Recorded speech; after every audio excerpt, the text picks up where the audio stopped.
There are going to be mistakes no matter what. You cannot predict what the AI is spitting as a result. I don't know why it happens, but the more I said please, the better it got. So at this point, I just end my sentences with please no matter what. Freaking annoyed. I was angry. I did not curse at it. There has been signs where you cursed at Claude and Claude blocked you from using their platform, but I don't know how true that is. It hasn't happened with me so far. I pay them. I hope they do it. Yeah. Hello everyone, welcome back to the Indian Startup Show. I'm your host, Neil Patel. If you've ever felt overwhelmed by AI jargon or worried that you're falling behind because you don't know how to code, this episode is exactly what you need. So today I'm sitting with Aditya Pati, better known as Build with Adi. Adi is a builder, educator. He's on a mission to teach you AI. We are cutting through the hype to talk about why you need to treat AI like an intern, how to avoid creating generic AI slop, examples of websites built with AI. It talks about the harsh, real-world lessons Adi learned from his first startup and much, much more. So please enjoy the show. Thank you. Hello, Adi. Thank you for coming on the Indian Startup Show today.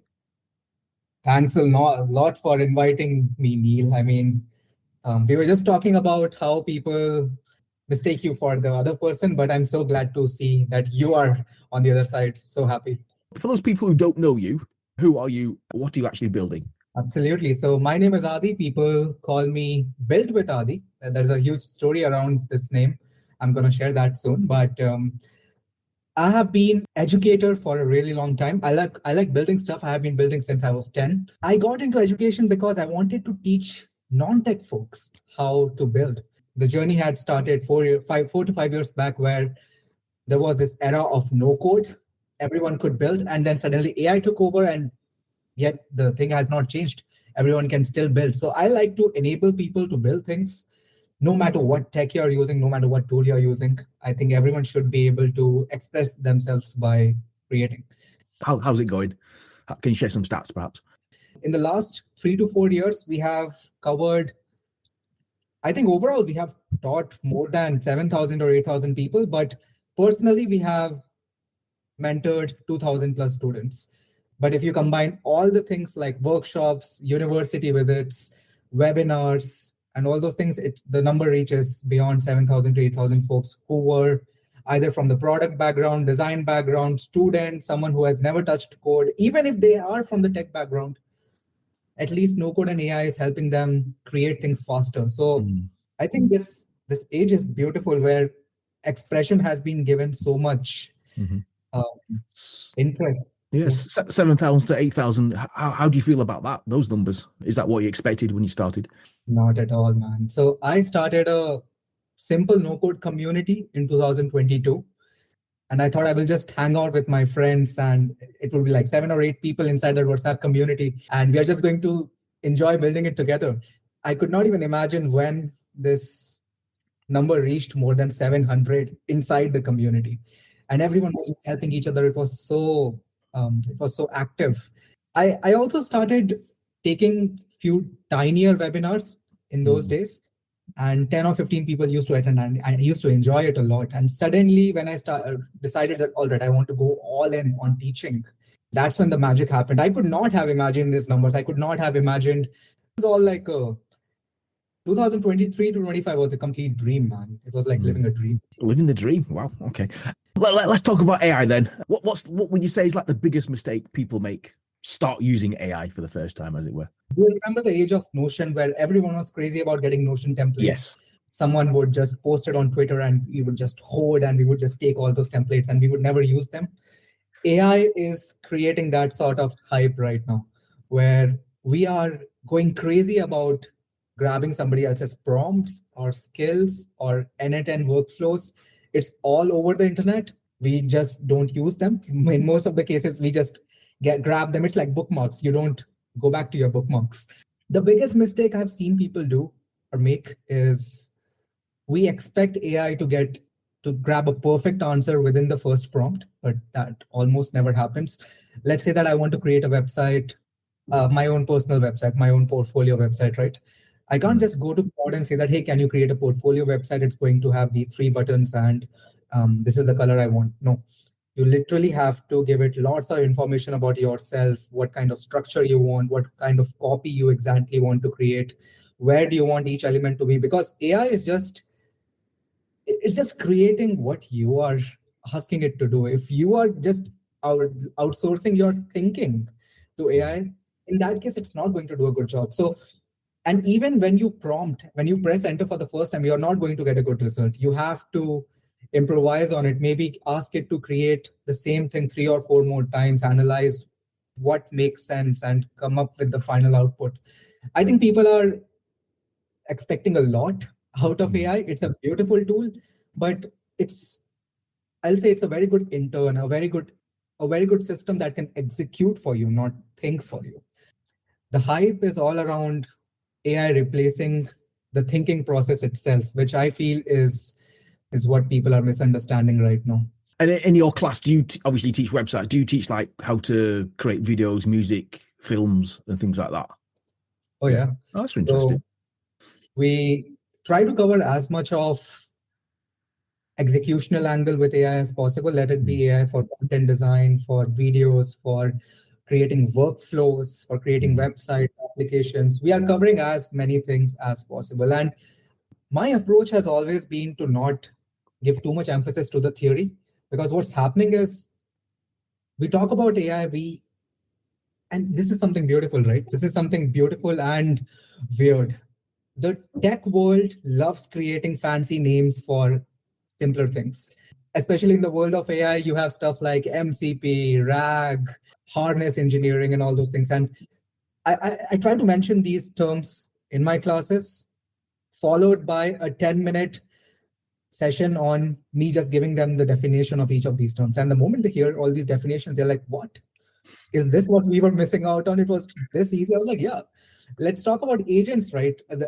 People are like, 2026 is the age of agents. And one question that I ask my session members is, what comes in your mind when you think about an agent? And they say, hey, there's this fancy thing with too many hands where there are lots of circles. It is doing the thinking for me. And at the end of the day, I just tell them it's just a single file. And they're like, what's going on? So we love creating complexity out of simple terms, especially in the age of AI. And the first motto of our classes or our workshops is, we are not here to become AI gods. We are here to become good at what we do, and AI is just our partner.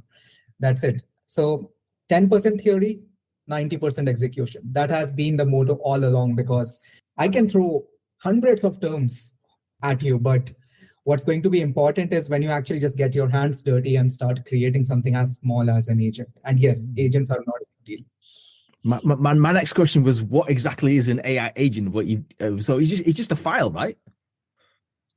It's, in most cases, it's a file. In most cases, it's a file. Of course, there is a bit of a process. Like when you go to the coding world, there is a bit of process going on how that file thinks, what happens after step one and then step two, where it keeps its memory. But in most cases, especially in the world of no code, it's just a file. Can you give us some examples of what people have created then, in terms of websites, in terms of like images, movies? Really interesting. They've blown you away, perhaps? If I could just share my screen. Okay, yeah. Case study I have is of ecoflip.com. Ecoflip.com. Find your way to be eco-friendlier every day. Okay. Yeah, so this is the person who created his name is Abhishek. He was my cohort 2 student or something. Okay. He wanted to create an entire startup around connecting organizations with eco-friendly NGOs and allowing people to become more eco-friendly and use eco-friendly products and all those things. So he created this entire platform using Claude. He was trying to do it using no code.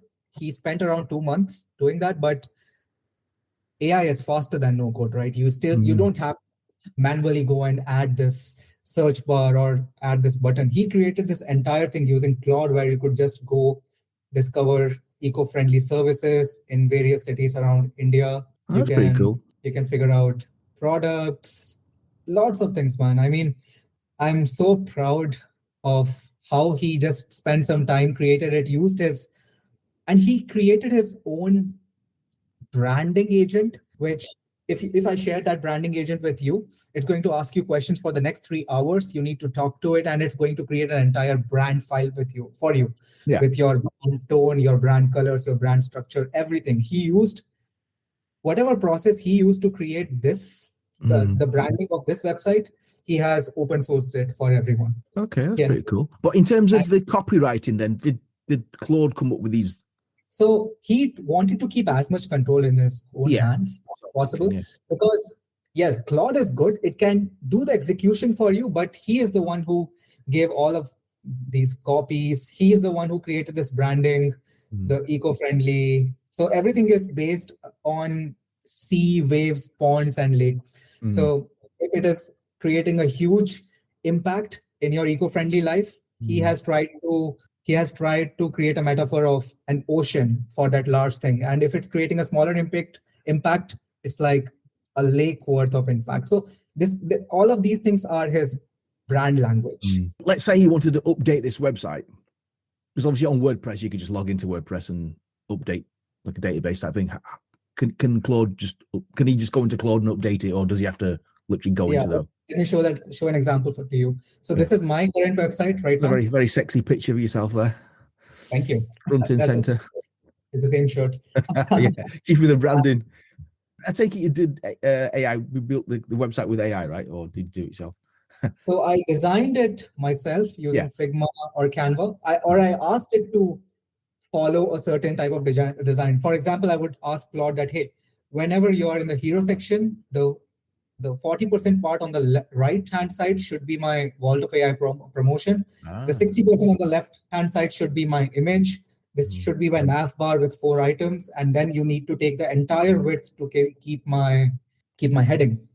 So you need to talk to Claude. You need to talk a lot, especially when you want to create a very specific website. You have to talk to like a call to action and things like that. Yeah, it's interesting that. Yeah. And if I have to make an edit right now, this is the folder of my website. All right. I'm just going to open it on my editor. One second. Oh yeah, VS Code, Visual Studio Code. Okay. I used to be a web developer, so all coming back to me. Ruby on Rails I used to do. So let's try to make a change, right? Ask me anything. What change would you like? Change the red button to green. So I'll just wait for Claude to open. Yeah. Is this the free version or the paid version? Right now I have the paid version, but free version allows you work for like 30 to 45 minutes based on how much work you're giving Claude. And after 45 minutes, if you are out of tokens, you can just wait for 4 more hours, and it allows you to, it just regenerates, it gives you those tokens back. So you can work for another 45 minutes. That's in the free version. For the paid version, you can go on, do some heavy lifting for the entire day.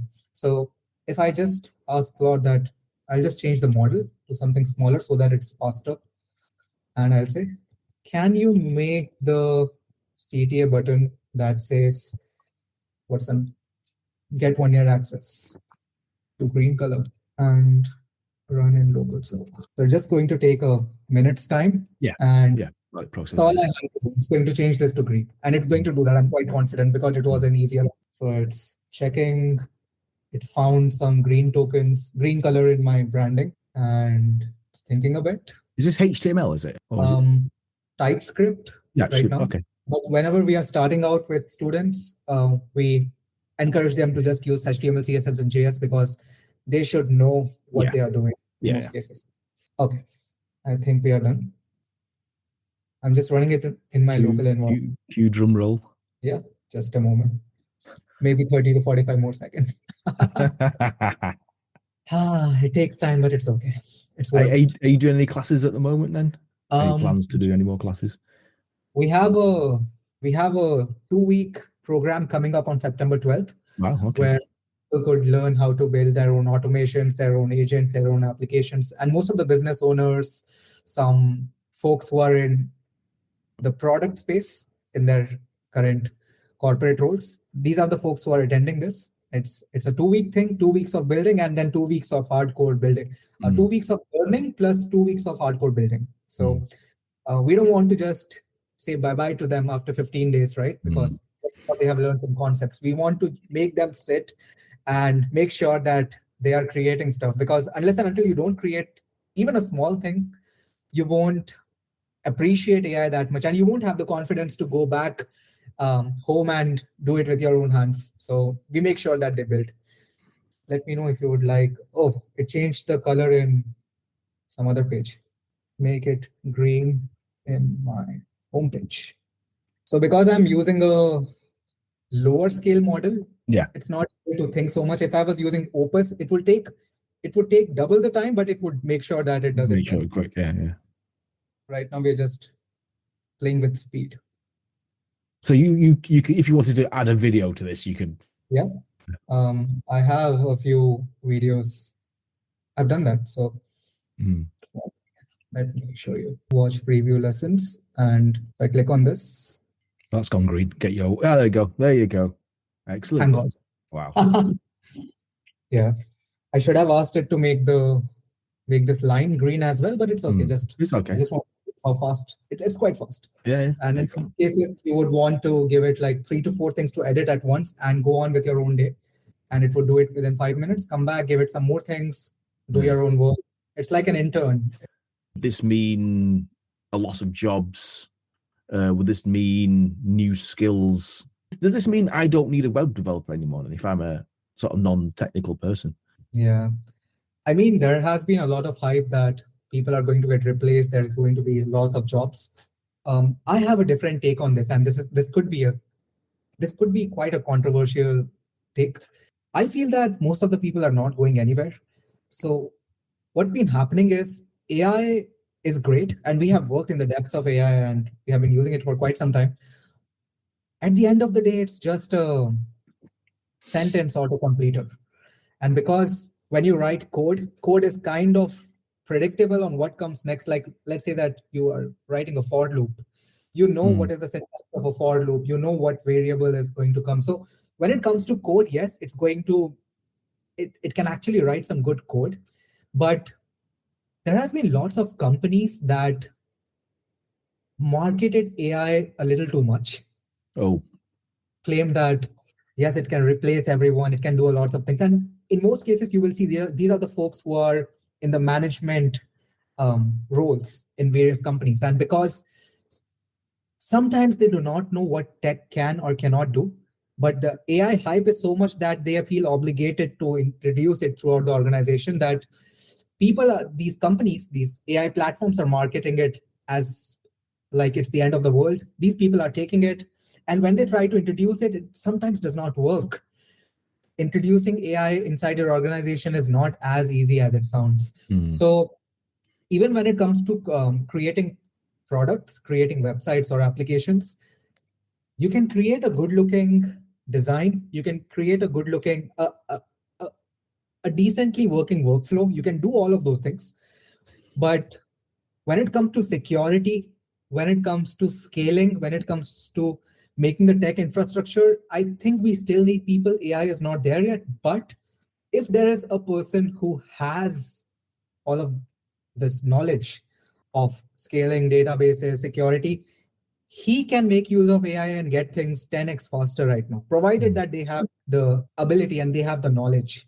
So I would say anyone can create, yes, everyone can create websites and applications. Very few people can create large and scalable applications as of now. But again, AI is improving every single day.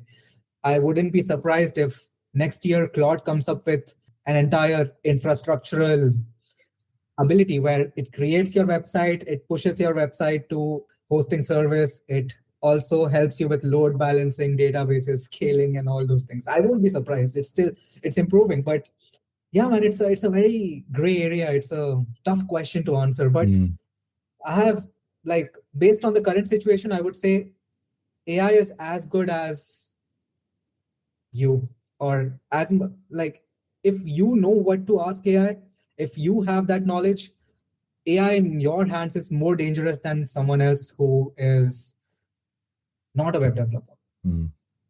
Interesting. You know, when you tell people what you do you ever like get like a negative reaction, or is it mainly positive? Especially in the world of no code, there were people who just all these tech people, they just used to come to me. They're like, hey, no code can't do this, no code can't do that. And I was like, well, you are right.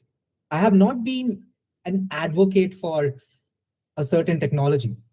I do know how to code, but I also know how much important it is for almost 90 to 95% of people who do not know how to code to express themselves. It's way more important. So teaching AI or no code, yes, it has gotten some eyes before, like especially from the people who do know how to code. That hey, why don't you just teach them how to code? I was like, I'm like, it's going to take them 8 months.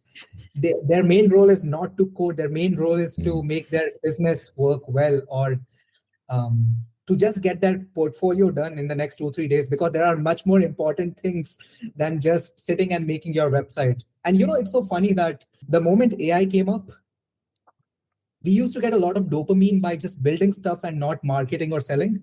The moment AI came up, we were like, oh wait, I have just completed my build. What should I do right now? People have started getting those realizations. Their ideas have started getting validated faster. In most cases, people have realized that their idea is not going to work out way earlier than they could have in the no code days, where they would be just building, building, and building.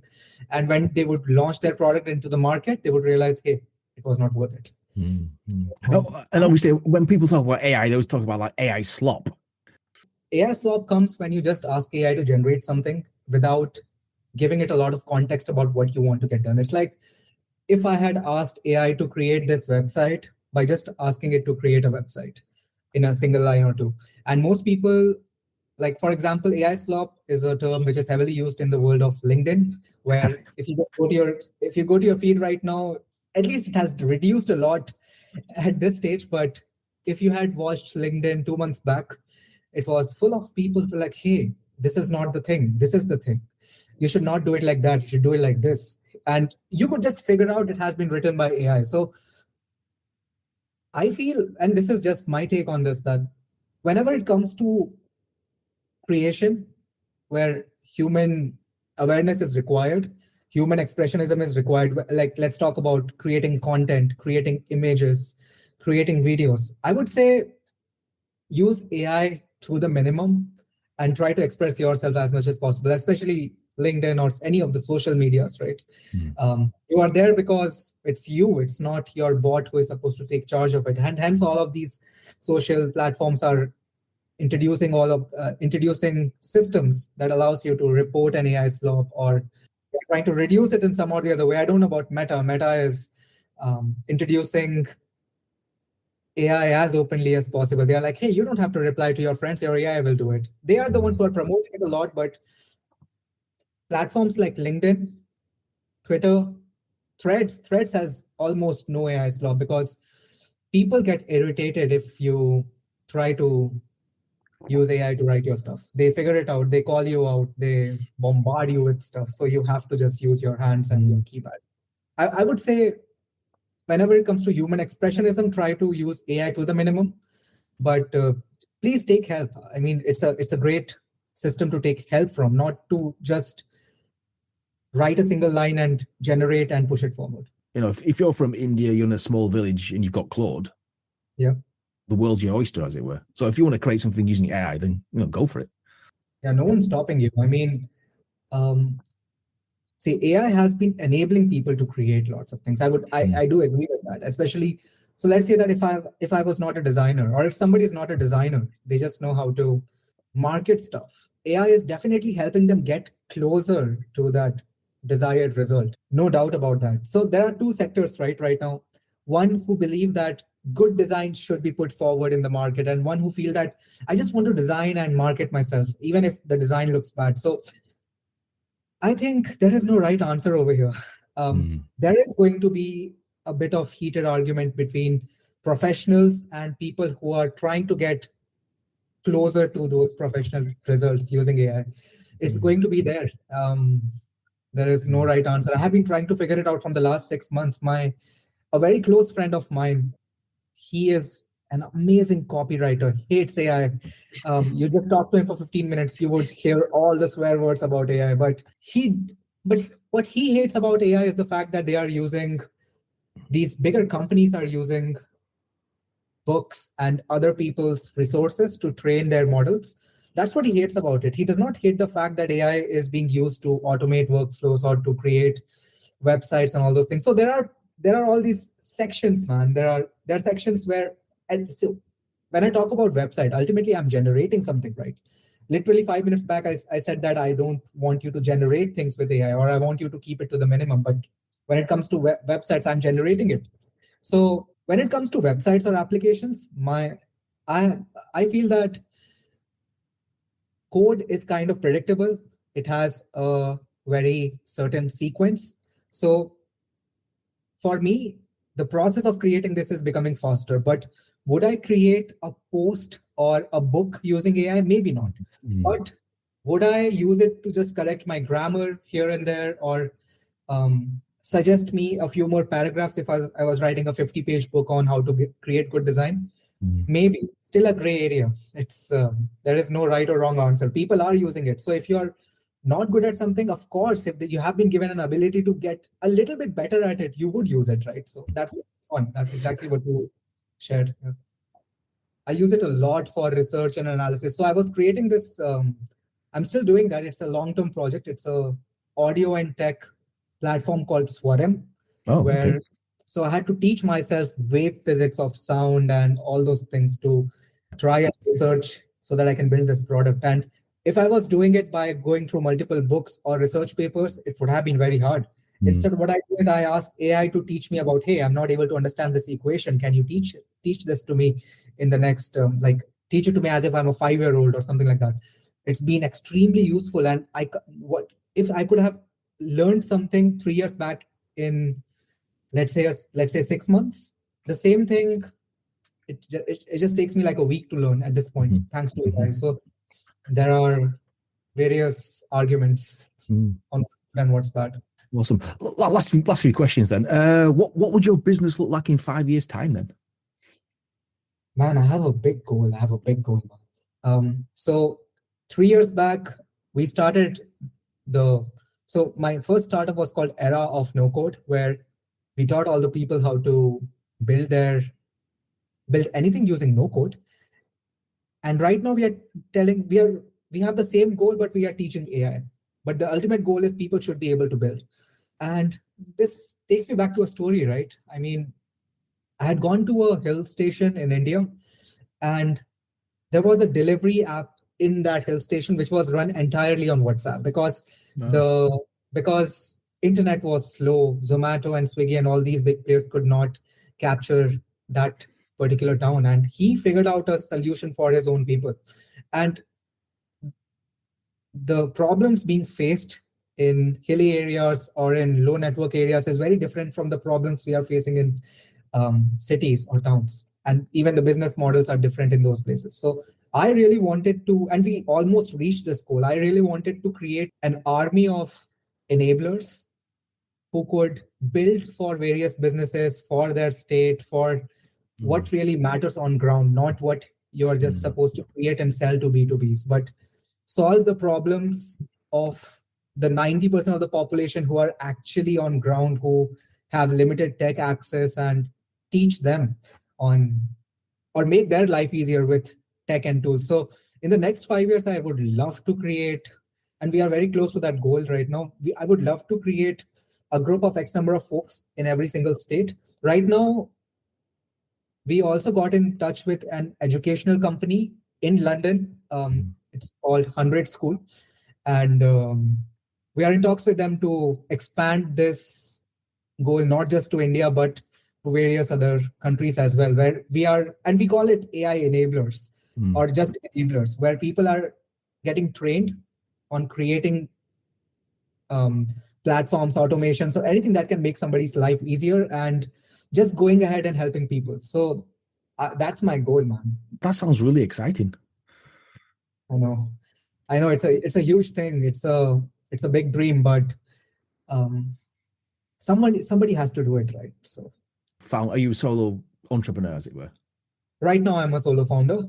I have people who help me every now and then, but we are definitely planning to hire a few folks. So I shut my first startup in 2025 March. I took a long break where I was learning, where I was traveling, and I started this AI education company literally in May this year. So I'm starting out solo. But in my first startup, we had folks, and they are all doing something or the other right now. But I think the team is going to come together for this mission once again, because it's just been 2 months. I told them that, hey, let me lay the foundation and let's get started once again.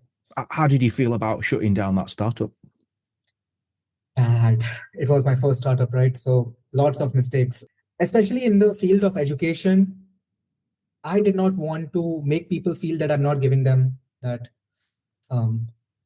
one-to-one time, or I'm not understanding them. I did not want them to feel that. So our batches used to be very small, and I refused, and this is my mistake. I refused to add more educators because I was like, hey, how would I assess how the other educators are teaching? How would I make sure that everyone is learning the right way? That was like, I was trying to put myself at the center of this entire startup. And you need to realize that you can't be the only one who is teaching, marketing, doing sales, doing reach outs. So I burnt out on 2025 May. I completely burnt out. I was just staring at my screen. I was like, I don't know what I'm doing. I have no idea what's going on. But I think this 1 year break was a massive lesson. Of course, we opened two more tinier tools. We created two more tools in this 1 year, but universe had different plans. It's like, I love building, but when it comes to education, I just can't not do it. So I just came back to it, and I don't think I'm going to make the same mistakes I made in my first startup. There's going to be more people who are helping, and yeah, I mean, lots of things to learn, man. It's just a journey. Cool. In terms of AI agents, then, would you trust an AI agent with your bank details then? Oh, hell no. Okay, some people do though. That's a bit weird. That's what I've read anyway. Whether it's true or not, I don't know. But yeah, go on. I mean, some people. So my analogy is Google and all of these bigger firms already have most of your information. So if you feel that yes, my data is already public, so I don't mind sharing it with the agent, that's all right. In fact, I'm that person.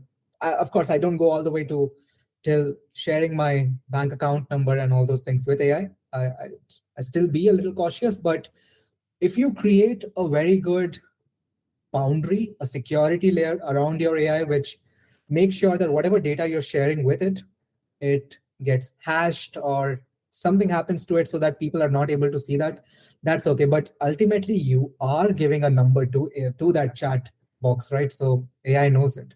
No matter how many laws are around, no matter how much we say that, hey, this is going to be safe, it is GDPR compliant, CCPA compliant, or it is enterprise friendly, all the data stays inside your server. How do you trust it? That's the question. So, I mean, it's up to your comfort. Like, I share lots of details with AI. Of course, I don't go till the extent where I share my numbers or things, but I share a lot more things apart from it. So I'm okay with it. I think everyone has my data. It's okay.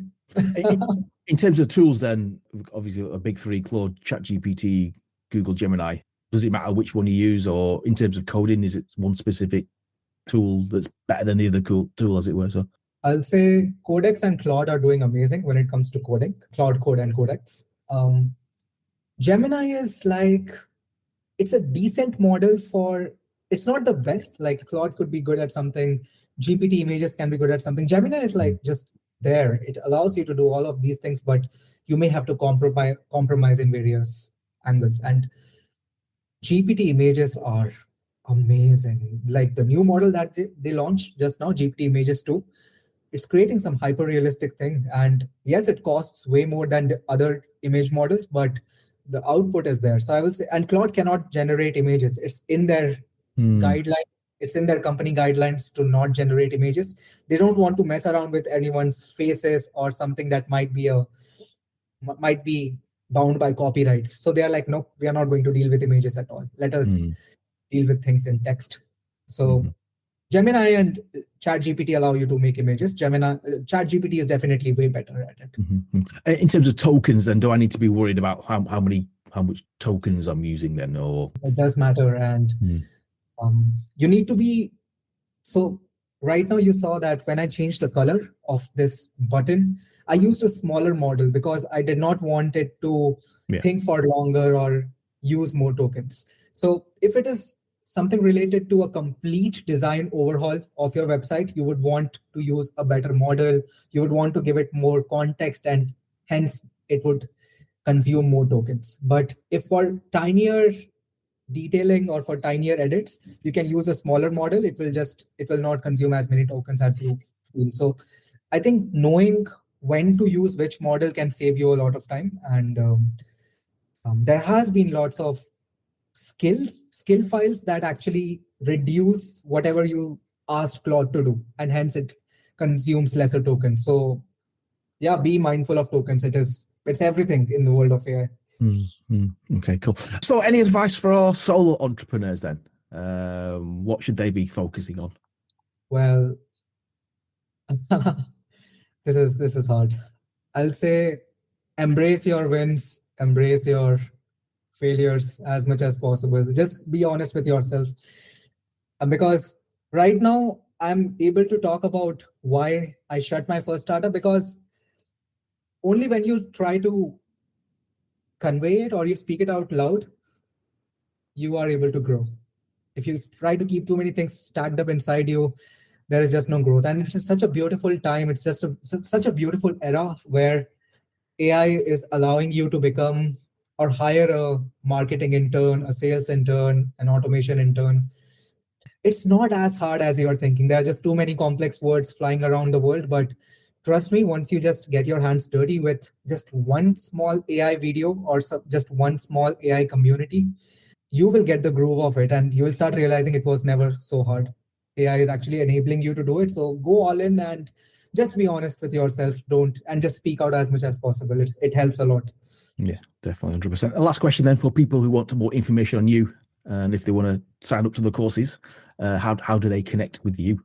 Oh, absolutely. So you can go to buildwithadi.com. People started calling me Build with Adi. I just randomly kept that name on Twitter 6 or 7 years back. And I was in a party and suddenly somebody just came to me and he was like, "Hey, are you Build with Adi?" I was like, "Yeah." Nobody called me that. But since then, my brand name has been Build with Adi. So you could just go to my website. You can join my community. You can join my cohorts, my 5 days of AI pre-challenges. So just go to the website and you will find all the information you need to upskill yourself with AI. And don't be scared if you have been a techie or not, does not matter, because I feel that this technology is for everyone and you should not get intimidated by it. Awesome. Adi, thank you for coming on the show today. I really appreciate it. Thanks a lot, Neil. Thank you. I mean, I think this was important for me because it becomes essential for solo founders to speak out, share their thoughts, share their goals. And it acts as a reminder because we face the high highs and low lows. And the initiatives like this help us to share our voice and remind ourselves, more importantly, of our own goals. So actually, one last question, because I've used ChatGPT and it did hallucinate. It was really weird. What are your experiences of that, and why is it happening? So if you start talking to it a lot, let's say that you have been talking to GPT for the last 20 to 30 minutes, there's something known as a context window. Let's say that this entire area is your chat, and this is the context window. The more you keep talking, the context window keeps going down, down, down, down, down, down, down.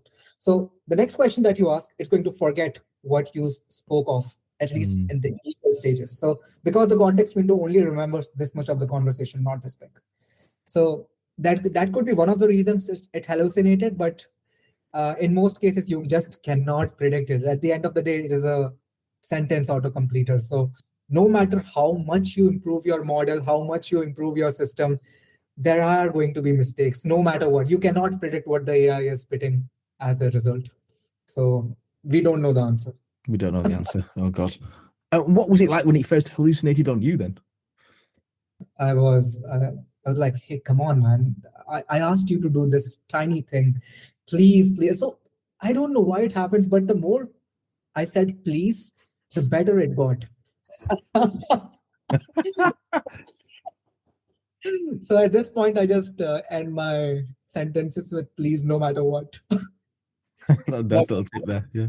I was freaking annoyed. I was angry. I did not curse at it. There has been signs where you cursed at Claude and Claude blocked you from using their platform, but I don't know how true that is. Hasn't happened with me so far. I pay them. I hope they do it. Yeah. Awesome. All right, Addy, appreciate that, but thank you for coming on the show today. It's really good. Yeah, keep in touch. If you ever come to UK or ever go to Bangalore, then please let's connect. Let's catch up. It was amazing talking to you. It was so much fun. Oh, appreciate that. Your smile is amazing, man, by the way. Okay. Thank you very much. Checks in the post. Thank you. Okay, but have a good Sunday. Chill out. Yeah, you too. Take care. Bye-bye. Okay, bye-bye.